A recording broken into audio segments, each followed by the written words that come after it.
আজকে ছিল ভোট, আর আমাকে ভোট দিতে যেতে হয়েছিল ও বাড়িতে, মানে আমাদের ভোটার ওখানে। আমি পার্থ ছেলে তিনজনে মিলে চলে গিয়েছিলাম খুব সকাল সকালই, ভোট দেওয়াও হয়ে গেছিলো 9টার মধ্যে। তারপর মা আজকে আমাদেরকে খাওয়া দাওয়ার জন্য নেমন্তন্ন করেছিল, তাই ও বাড়িতে দেশি মুরগি রান্না হচ্ছিল উনুনে। এর স্বাদটা তো অথেন্টিক, সেই জন্য ওখানে গিয়েই খাওয়া দাওয়া করেছিলাম।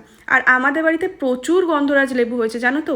এই লেবুগুলো এখন ছোট ছোট তো, আর এদিকে জামরুল গাছে জামরুল মানে গাছ ভর্তি ফুল এসেছে, আর কতগুলো বড় বড় জামরুলও হয়েছিল, তবে একটু কষ্ট লাগছিল। আর এদিকে এগুলো হচ্ছে কাগজি লেবু। লেবু হয়েছে প্রচুর, কিন্তু পারতে পারিনি। আমি ওখানে পলতা পাতা পারছিলাম, মানে বাড়িতে গেলে আমি শাক পাতা প্রচুর নিয়ে আসি, ওখানে শাক পাতাও প্রচুর হয় তো, আর একদম সার ছাড়া, তাই খেতেও ভালো লাগে।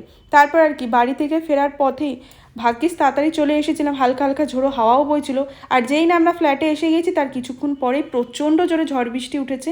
আমি ব্যালকনিতে দাঁড়িয়ে দাঁড়িয়ে একটু তাই হালকা হাওয়া খাচ্ছিলাম। আর সন্ধ্যাবেলা ঝড় বৃষ্টি ওঠার পর তো চাটা মাস্ট। যেই ঝড় বৃষ্টিটা শেষ হয়েছে আমরা আবার চলে গিয়েছিলাম সেই তরণ্যতেই।